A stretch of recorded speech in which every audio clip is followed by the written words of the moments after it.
नमस्कार मित्रांनो, आज आपला जो व्हिडिओ होणार आहे तो होणार आहे चौराई देवी मंदिर। आज इथून आपल्याला कम से कम 3 ते 4 किलोमीटर अंतरावर आहे आणि सध्या आपण जिथं आहे ते आहे बेगडेवाडी स्टेशन। जर तुम्ही इथे याचा प्लॅन करत असाल तर तुम्हाला सरळ शिवाजीनगर रेल्वे स्टेशनवरून सरळ लोकलनी तुम्ही बेगडेवाडी स्टेशनला उतरू शकता आणि हायवेवरून तुम्हाला सरळ ऑटो किंवा PMT बसने सरळ तुम्ही आपल्या चौराई देवी मंदिराच्या पायथ्याशी उतरू शकता।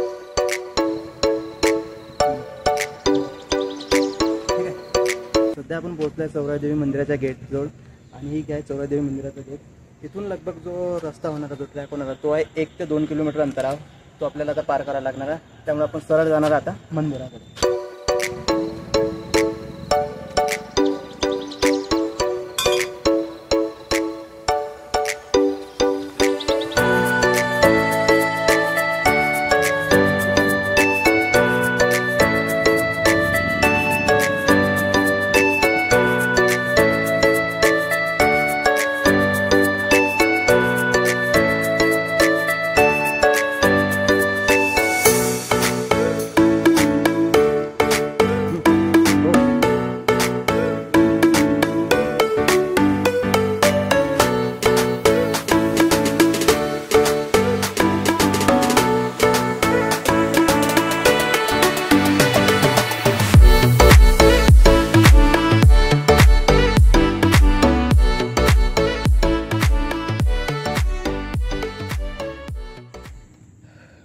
सध्या आपण जिथे ठिकाणी उभा आहे ना, हे ठिकाण आहे लगभग समुद्र सपाटीपासून 300 ते 400 मीटर उंचीवर आणि इथून जे आहे ना पुढे आपल्याला कम से कम 500 ते अजून 1 किलोमीटरचं अंतर इथून पार करावं लागेल।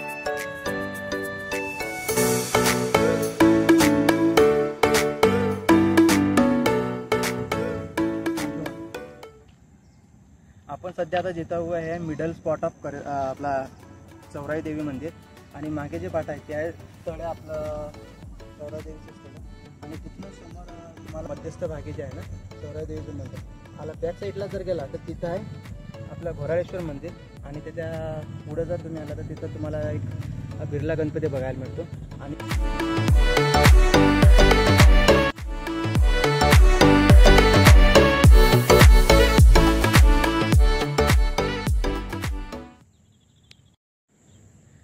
आपण सध्या जिथं आहे ना हा चौराई देवीचा एकदम मध्यस्थी भाग आणि इथून लगभग चौराई देवी जे मंदिर आहे ते आहे लगभग 1 किलोमीटरच्या अंतरावर। अजून आपल्याला जो ट्रॅक आहे तो 1 किलोमीटर अंतरावरच्या चालत जावं लागणार आहे। मेन स्पॉट म्हणजे इथून जे आहे ना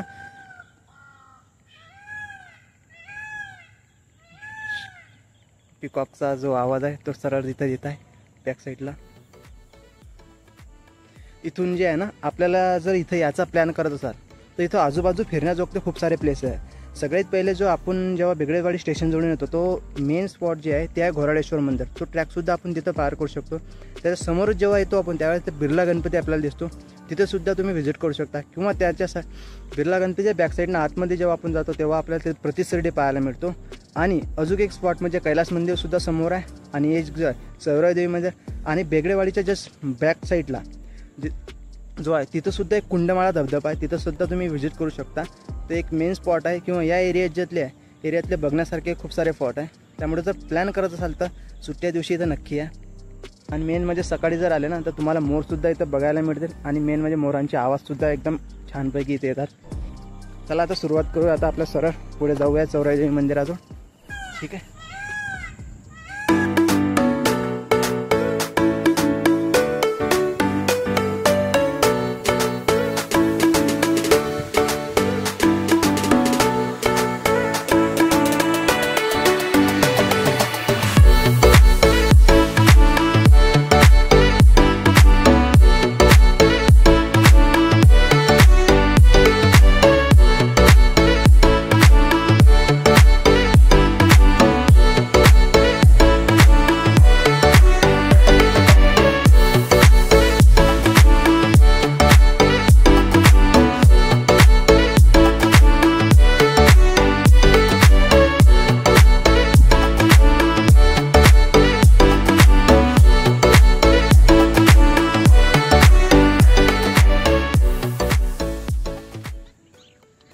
आता आपण येऊन पोहोचलेला चौराई देवी मंदिराच्या एकदम गेटच्या समोर। हे आहे आपलं पहिलं गेट. त्याच्या आतमध्ये गेला नंबर 1 दुसरा गेट सुद्धा मिळते आणि त्यानंतर मग सौरादेवीचे मंदिर आपल्याला दिसते.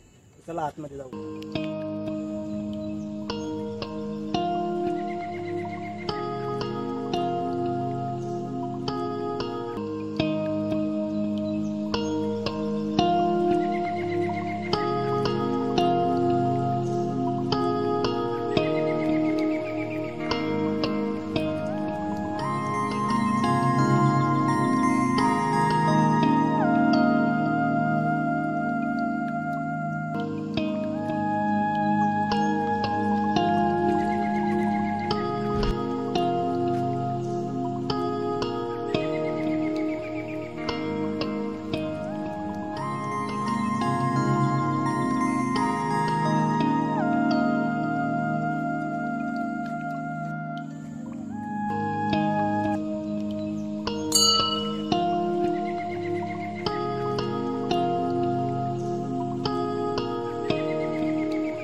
मंदिराच्या गाभाऱ्यातून आलेला आहे आणि ही जी मूर्ती आहे हे स्वयंभू मूर्ती मानली जाते. मान्यतेनुसार हे स्वयंभू मूर्ती आहे आणि इथं सर्वात जास्त भीड जी असते ते नवरात्रामध्ये असते.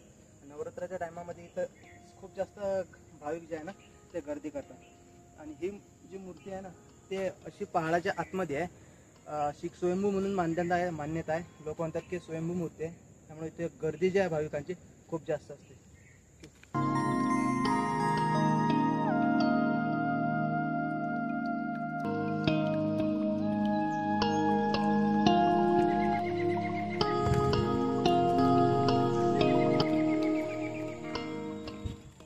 तुम्ही जर चौराई देवी मंदिराला येणार असाल ना तर मोस्टली सकाळच्या टायमाला, कारण सकाळच्या टायमाचं जे वेदर असतं ना ते एकदम सुंदर आणि मनमोहक असते. तुम्हाला मोरसुद्धा दिसतील आणि मोरांचे आवाजसुद्धा इथं ऐकायला मिळतील.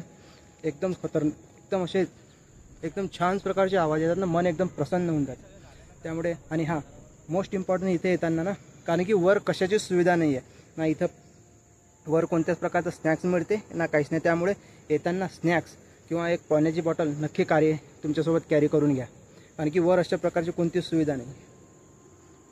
आणि हां, मोस्ट इम्पॉर्टंट म्हणजे ट्रॅकिंग शूज आणायला विसरू नका, कारण की इथं जो रस्ता आहे तो एकदम स्लिपर आहे, कारण की पायऱ्या वगैरे नाही आहे, सरळ पाऊल वाट आहे त्यामुळे, आणि ते पण असे खडतळ आहे. त्यामुळे trekking shoes is most important, ते तुम्हाला घेऊन यावंच लागेल.